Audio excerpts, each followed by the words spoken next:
안녕하세요. 나답게 살아가는 사람들을 위한 학습 공동체 나다움 인문학교를 운영하는 안상현입니다. 오늘 제가 점심에 어떤 분을 만나서 식사하고 차를 한 잔 먹으면서 이제 명함을 주고받고 인사를 나누니까 나다움 인문학교가 이렇게 학교가 있는 것이냐 이렇게 많이 여쭤보시는데 사실 없죠. 학교 건물 자체가 있는 건 아니고요. 제가 이제 1인 기업가로서 저의 컨텐츠를 가지고 프로그램을 만들어서 제가 이제 10분 정도 모집을 해서 같이 학습하고 공부하는 공간, 또는 제가 외부에 또 기업이나 기관에 나가서 강의를 하고 이제 이렇게 하기 위한 이제 일들을 하면서 그냥 저만의 이름을 갖고 싶어서 나담 인문학교라고 하는 이름을 만든 거고요. 아직까지는 어떤 건물이나 실체가 있는 것은 아닙니다. 오늘 제가 본격적으로 말씀드리고 싶은 것은 애니어그램 이제 공부하면서 이제 자아라는 개념, 제가 요즘 이제 자존감 스쿨을 진행하면서 자존감이라는 개념을 얘기하다 보니까 자아에 대한 얘기를 해야 되고요. 또 자아에 대한 개념을 명확하게 하기 위해서는 다시 참자에 대한 부분을 이야기해야 됩니다. 애니어그램에서는 그 참자라고 하는 영역을 에센스나 본질 이렇게 이야기하고요. 또 어떤 종교적인 관점에서는 본성, 신성 그런 이야기도 많이 하고요. 심리학적인 부분에서는 참자 이제 아니면은 셀프 이렇게 표현하기도 하고요. 그렇게 봅니다. 다른 의미로 보자면 사실 그 자리는 변하지 않는 자리거든요.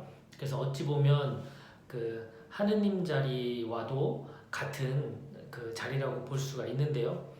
결국 우리가 에고라는 것은, 자아라는 것은 내가 만든 생각, 감정, 기억, 어떤 경험 이런 것들로 인해서 이제 어떤 이미지를 갖고 있는 거거든요. 근데 그 상태로부터 내가 딱 알아차리게 되면 지금 이 생각이 뭐지? 이 생각은 어디로부터 비롯된 거지? 이 감정? 이 감정은 뭐지? 이 감정을 인식하고 있는 나는 누구지? 시간이 지나면 또 감정이 또 바뀌잖아요. 생각도 바뀌고요. 그러면 이 바뀌는 것을 알아차리는 나는 누구지? 이런 생각들을 하게 됩니다. 이건 어떤 정신병 걸린 사람이 하는 것이 아니라 우리가 이제 이런 공부를 하다 보면, 의식과 무의식에 대한 공부를 하다 보면 만나게 되는 지점입니다. 다 참자라는 것을 다르게 표현하자면 이런 거죠. 태양이 있습니다. 우리가 늘 태양을 보고 있습니다. 그 태양은 바뀌지 않죠. 그런데 우리가 태양을 어떻게 바라보느냐에 따라서 달리 보입니다. 만약에 해가 뜰 때 본 사람이 태양을 묘사하는 것, 또 해가 질 때, 노을이 져 있을 때 그때 태양을 본 사람이 묘사하는 것, 그리고 한낮에 너무 뜨거운 그 태양을 본 나머지 건물 뒤에 숨어서 나는 태양을 안 보고 있다. 이렇게 착각할 수 있는 거죠. 다 맞는 얘기죠. 아름다운 노을을 보고 태양을 아름답게 표현한 사람이나 아침에 떠오르는 태양을 보고 표현한 사람, 그리고 한낮에 태양을 안 보겠다고 등지고 돌려있는 사람, 모두가 다 태양을 본 것인데 자기가 본 그 상황이 다르다 보니 표현이 달라집니다. 그리고 나도 내 기분에 따라 또 내 상황에 따라 똑같은 것을 보고 있지만 달리 느끼죠. 하지만 태양 자체는 바뀐 적이 한 번도 없다는 겁니다. 그리고 날씨가 좀 흐리고 구름이 가려졌다고 해서 태양이 반쯤 보인다고 해서 태양이 그 반만 갖고 있는 것도 아니라는 거죠. 그 모든 것들을 다 걷어내면 구름도 비도 건물도 다 걷어내고 태양만 본다면 변하지 않는 곳에 변하지 않는 모습으로 존재하는 무언가, 그것을 우리 안에 참나, 또 에센스, 본질, 신성 또는 성령, 하느님의 자리, 뭐 이렇게 여러 가지로 표현할 수 있을 것 같습니다. 근데 그 상태로 이제 들어간다는 게 무엇이냐, 이것을 이제 조금 말씀드리려고 하는데요. 성격 공부하는 제 입장에서는 자신의 성격에 대해서 인식하는 거예요. 알아차림이라고 하죠. 아, 내가 지금 이것을 내가 원하고 있구나. 어떤 내 욕망이 있구나. 그리고 어떤 두려움을 내가 회피하고자 이런 행동을 하는구나. 고집스럽게 무언가에 집착하는구나 라는 것을 알아차리는, 그것이 중요한 겁니다. 뭐 2번 같은 경우 내가 그 사랑받고자 하는 그런 욕구가 강하다 보니 내가 사랑받기 위해서 내가 상대방에게 사랑을 베풀어 줘야 되는 거죠. 그렇게 생각하고 있는 거예요. 2번 유형 입장에서는 사랑받고 싶어? 너가? 그렇다면 사랑을 먼저 줘야지 라고 하는 신념, 체계를 갖고 있는 거죠. 그래서 더 사랑받을 존재가 되기 위해선 나를 더 내려놓고 타인을 위해서 더 어떤 그 욕구를 채워주는 행동을 하려고 집착하는 거죠. 그리고 이 다른 사람들로부터 관계가 안 좋아지고 다른 사람들로부터 관심과 사랑을 못 받으면 어떻게 될까라고 하는 그 두려움 때문에 더 이제 타인을 향한 그 마음이 집착이 되어서 나에게 돌아오는 거죠. 그럴수록 나의 욕구는 더 사그라들게 된 거죠.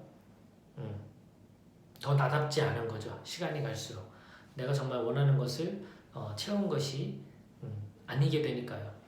그래서 성격적으로는 그런 자신의 집착, 그리고 어떤 회피, 두려움, 강박, 아니면 어떤 욕망, 이제 이런 것들을 내 안에서 발견하고 내가 지금 그 상태구나 라는 것을 계속해서 인식하는 것, 다른 말로는 알아차리는 것, 이것이 내가 에고와의 동일시로부터 벗어나는 방법이고, 그렇게 알아차렸을 때 이제 일시적으로 이제 참 자아를 만나게 되는 거죠. 에센스를 만나게 되는 거죠. 그때마다 그런 어떤 내 욕심과 욕망과 그런 어떤 분노와 이런 상태로부터 벗어났을 때 참자와 내가 딱 접촉된 상태가 되면서 정말 이 성격이, 감정이, 내 생각이, 내 기억이, 내 경험들이, 그리고 내가 가진 이 모든 물건, 이런 것들이 다 온전히 내가 아니구나 라는 것을 깨닫게 되는 겁니다. 그래서 마음이 편안해지는 거죠. 이 모든 것들은 다 변하는 거고, 이 변화 속에 있는 이 모든 것들은 다 이제 온전한 내가 아닌 거죠. 나의 일부라고 생각하면 되는 거죠. 성격이 내가 아니라 내 안에 일부의 성격이 있는 거죠. 이제 이렇게 바라보게 되면 성격으로부터 자유로워질 수 있는 알아차림이 계속 일어나게 되고요. 이런 알아차림 속에서 이제 정말 내가 원하는 것을 발견하게 되면 이제 주어진 상황에 대해서 수용하기 시작합니다. 주어진 상황을 수용한다는 뜻은 쉽게 얘기하면 다가오는 모든 상황이 내가 만든 거라는 것으로부터 출발하는 거예요. 네. 다시 한번 말씀드리면, 자, 수용한다라는 것의 첫 번째 제 기본 원칙이 무엇이냐? 나에게 다가오는 상황, 나에게 다가오는 사람, 나에게 다가오는 나에게 주어진 이 환경은 모두 내가 만든 것이다. 내가 선택한 것이다. 이렇게 받아들이는 것이 수용하기의 첫 번째입니다. 환경이 아니더라도 나를 받아들이는 것부터 먼저 해야 되겠죠. 나의 이런 외모, 나의 이런 어떤 얼굴, 키, 몸무게, 뭐 이런 성격, 그리고 부모님, 뭐 이런 모든 것들이 다 이제 내가 선택한 걸로 해서 받아들이는 것, 수용하는 거죠. 물론 내가 선택한 건 아니죠. 뭐 갑자기 비가 오는 게 내가 선택한 것도 아니고, 그리고 갑자기 교통사고 나는 것이 내가 교통사고 나라고 한 건 아닙니다. 그런데 그런 모든 것들이 다 내 탓이 아니라 다 모든 게 남 탓이고 환경 탓이라고 할 때 내가 할 수 있는 게 전혀 없다는 거죠. 그때 내가 할 수 있는 것, 내가 할 수 있는 그것에 집중하는 것, 이것이 이제 수용하기입니다. 장단점도 받아들이고, 그리고 나의 빛과 그림자도 모두 받아들이고, 그리고 나의 이런 에고와의 동일시하는 나 자신도 받아들이는 것. 그래서 이제 내 앞에 펼쳐지는 것들을 받아들이기 시작하면서 내가 선택하는 힘, 주도적으로 사는 힘을 이제 더 강하게 이제 쓰게 되는 겁니다. 네, 오늘은 제가 애니어그램 입장에서 자아와 참자아의 어떤 관계, 그리고 참자아를 느낀다라는 것은 어떤 것인지 한번 정리를 좀 해봤는데요. 내용이 좀 어렵지 않나 걱정이 되기도 합니다. 궁금한 것들 있으면 댓글로 또 남겨주시면 시간 날 때 제가 답변 드리도록 하겠습니다. 오늘 마치겠습니다. 여기까지. 감사합니다.